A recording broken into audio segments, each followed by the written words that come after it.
Voici 14 types de moisissures que tu peux trouver dans les bois, dans ta maison ou même dans ton assiette. Elles ont l'air aussi bizarres que fascinantes. Alternaria solani est l'une de ces moisissures dans nos cuisines qui raffolent des mêmes choses que nous. Le pain est l'un de ses aliments préférés, tout comme les fruits et les légumes tels que les tomates. Plus l'aliment est humide, plus il est propice à ce type de moisissure. C'est pourquoi il est dangereux de manger des aliments mous lorsqu'ils sont recouverts de moisis. Les racines de cette moisissure peuvent s'enfoncer très profondément. Voici un fromage oublié depuis longtemps. Il me retourne un peu l'estomac, mais je ne peux pas m'empêcher de le regarder. Cette personne a oublié de la ricotta dans son réfrigérateur. Regarde-moi ce violet vif. Il ne s'agit pas de poils de loup, mais d'un autre type de moisissure. Comme l'a pensé un internaute, cette chose végétale qui ressemble vaguement à de la nourriture était autrefois une purée de pommes de terre. Et si ce n'était pas de la purée mais un poivron, tu peux couper la moisissure des produits durs ou secs sur au moins 1 ou 2 cm et manger le reste en toute sécurité. Et tu peux également jeter cette partie de moisi dans ton compost. Toutefois, il ne faut pas hésiter à jeter l'aliment s'il est entièrement recouvert de moisissure. C'est déjà fini pour lui. Non, ce n'est pas le visage d'un adorable phoque. C'est encore de la moisissure. Y a-t-il d'autres aliments interdits que les produits de boulangerie et les aliments mous s'ils en sont recouverts? Oui, les aliments cuits et les produits laitiers comme le yaourt ou la crème. Oh, et adieu viande, jambon et saucisses. Enfin, la moisissure que tu vois dans les confitures ou les gelées peut produire une mycotoxine, un organisme nocif qui peut être à l'origine de divers problèmes de santé. Adieu le pot de confiture de groseille fait maison. Enfin, les produits comme le beurre de cacahuète, les haricots et les noix font partie du groupe à risque s'ils sont produits sans conservateur. À première vue, Cribaria aurantiaca ressemble à des pompons ou à des fleurs. Mais non, il s'agit d'un myxomycète. Penses-tu que ces moisissures visqueuses peuvent nous apprendre quelque chose? Les chercheurs, eux, n'en doutent pas. Ils ont réalisé une expérience en plaçant des flocons d'avoine dans un grand plat en plastique. Le motif représentait des villes entourant Tokyo et son réseau ferroviaire. Ils ont donc placé l'organisme unicellulaire dans ce labyrinthe.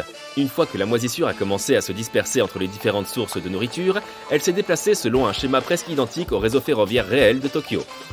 Elle l'a fait de manière organisée, fiable et efficace, tout comme un ordinateur.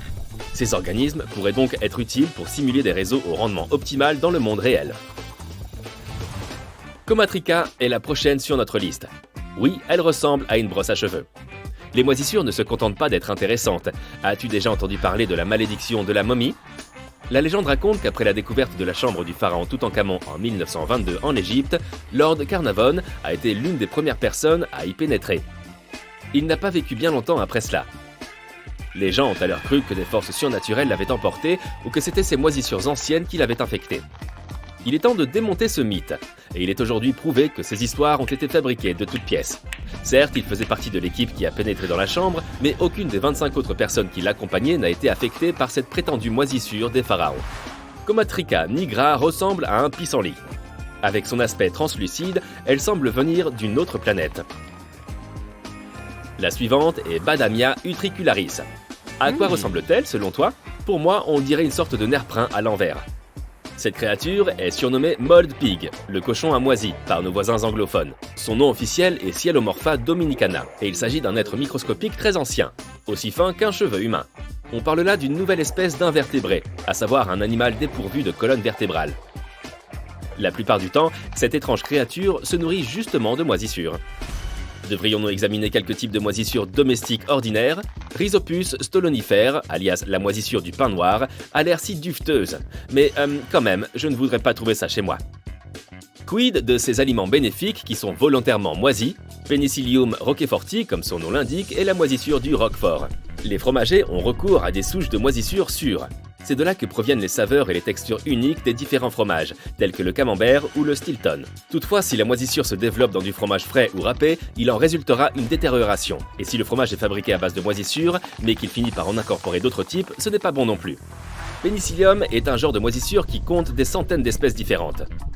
Ce nom te dit peut-être quelque chose, pas seulement à cause de tous ces délicieux fromages, mais aussi parce qu'il a changé l'histoire. Je veux bien sûr parler de l'antibiotique qu'est la pénicilline. Il s'agit de l'un des premiers médicaments efficaces pour combattre les infections bactériennes.